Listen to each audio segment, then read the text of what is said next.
So as you can see, Scott's managed to persuade me to share my testimony with you. Probably the last time I did it was when I was at university. So here goes. When I look back, and I still feel that to this day, I've been very privileged with the family I grew up in. Lovely mum and dad, very caring, supporting, loving family, where church was just part of family life. If it wasn't Sunday, it would be other events during the week. If it wasn't other events, it would be weekends away, church activities, church parties.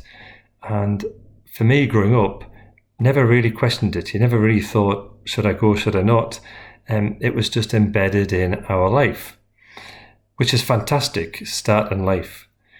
But I think the first time I recall making a conscious decision that actually this is for me was back in, I think it was May 1984, when Billy Graham came to do Mission England, and we went along with the church to Roker Park, the old Sunderland football ground. And I'm sure we went twice. And if I recall right, on the second night, we all arrived by bus. And when we got out the bus, you could hear the roar from the football ground. But it wasn't the roar of football, it was the roar of people singing Majesty. And even when I think about it now, it makes you body sort of tingle, that just amazing experience of meeting with other people in thousands and thousands together. And it was there that I made that first conscious decision to step forward and say, I want a little bit more of this, God. I want to find out a bit more about him. And that sort of set me off on, I suppose, a journey of faith. And then over the sort of years of being 17, 18, 19, we used to go with some friends camping to a Harvest Christian festival in the northeast of England. And the first time we went there, the guys I was with were there for a week of camping and, bit of church on the side. And we looked at the programme and it showed that the church service was 2 hours. And I was thinking, who is going to go to church for 2 hours? Anyway, needless to say, we were drawn to the big marquee tent probably partway through that first service. But the following night, the guys I was with, we were at the front. And I remember singing hymn, I, the Lord have seen sky, and here I am, Lord, it is I, Lord. And just thinking, Lord, I really do want to get to know you more. Tremendous, tremendous experience. And when I look back at that whole period before I went off to university, I often think of the comment Scott makes about each young person needing 5 adults outside of their family unit. And I can think of 3 people who were very influential in that period of time, a guy called Jim Hall, John Petch and Derek English. And I can picture them now, and I remember the important part they played in my life. So when I went off to university, being a Christian and being involved in Christian activities was just what you did. Again, it was something I wanted to be part of. I got involved in all the different organisations, took part in different weekends away, and it was just me. It was who I was, and people knew I was a Christian. I got involved in a great church there, Jesmond Parish Church, just in the city centre, where there was hundreds of young people.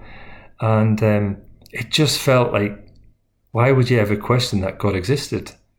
He was there, ever present. And I think when I look back, it really set me out on a great starting point in my life, because obviously when you start moving on in life and work takes over and family comes along, which it did for myself and Sharon, then it is easy for God to be squeezed out a little bit, if not quite a lot.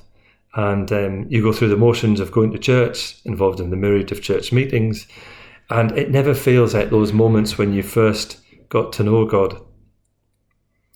And, we've had some great times. We're very privileged. We've got good jobs.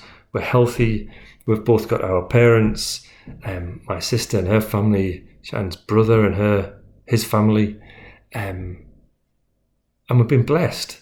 And so why would I ever question? But sometimes, or maybe it's a lot of the time, when I step back and look at what's going on in the world, I can't help but find myself thinking, Lord, where are you? When I hear of Christians being persecuted, or there's a one I came across today, a lady in Egypt and a 4-year-old child harassed by a guy as a Muslim on his bike, and he killed them, and they've never found the guy. And you think, my goodness, what have I got to worry about here? But I don't believe all the time. I find myself often saying, Lord, where are you? And actually, just recently, I was talking to my dad about this, and he was saying, we all have that. And he was talking about the need to have those anchors in life where you hold on to your faith in Christ. And he talked about the Spanish Armada and how they cut off their anchors when they were under threat by the English fleet. And as a consequence of losing their anchors, they were weakened and then lost the battle. And my dad was saying to me, it's really important that when you do doubt, you hold on to those moments, those times where you felt really absolutely certain that God existed. And as I draw to a close, there's a couple of things that have happened recently for me in work over the last couple of years. And I came across a passage in Deuteronomy 31:6. And I've had it on the desk for the last 2 years where I've dealt with a particularly challenging situation. And it says, be determined and confident. Do not be afraid of them. Your God, the Lord himself, will be with you. He will not fail you or abandon you.